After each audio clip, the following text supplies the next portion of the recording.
मी असं कुळताची पिटी आणि मी असं कोकम. साला साला कशाला बोलतस? अरे मी कोकम असं कोकम.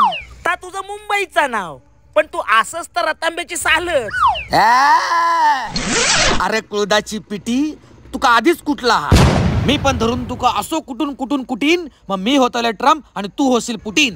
हे सुकलेल्या स्वाला, आधीच तुझ्यातलो रस पिळून आगळ बाजू केला. जास्त बोलशीत ना तर अजून पिळेन आणि नाहीसो करीन. लायकी असा. अरे महिना अखेरी लोक डाळीक ऑप्शन म्हणून वापरतात तुका. हो काय? आणि तू मच्छीच्या सारात जास्त पडलंस ना की लोक तुका बाजूक सारतात. अरे भारत सारलं मका. तुका माहिती हा, झाडांवरून मका रतंब म्हणून काढतात. माझा आगळा वेगळा आगळ करतात आणि त्या ब्रँडेड मच्छीक लावतात. सोलकडी माहिती आहे तुका? कोकम सरबत माहिती आहे तुका? लायकी आहे तुझी?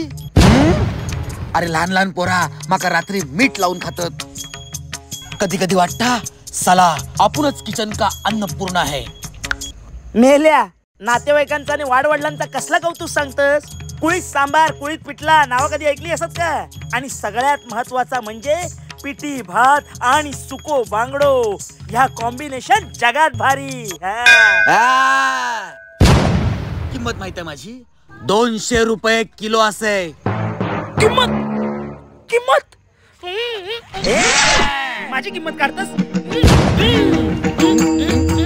अरे तुझ्या आधीच किंमत असा माझी. ओ सावधानो, आज रातच्या आमटी काय करू? तसा कालचा माशाचा सार हा, पण तो वाईचा दोघांका पुराचा नाही. मच्छीचा सार असा ना, मग त्याच्या वांगडा पिटी पण कर. सारा वांगडा पिटी खाऊक मजा येता. बघलस माझी डिमांड. पिटी केलं असतं, पण पिटीत टाकू कोकमा नाहीत, मरण देत अशीच करतय. बघलस तुझी लायकी. नाही, नो नेवर. पिठीत कोकाम नाही तर त्या पिठीची मजाच नाही. त्यापेक्षा पिठीच नको.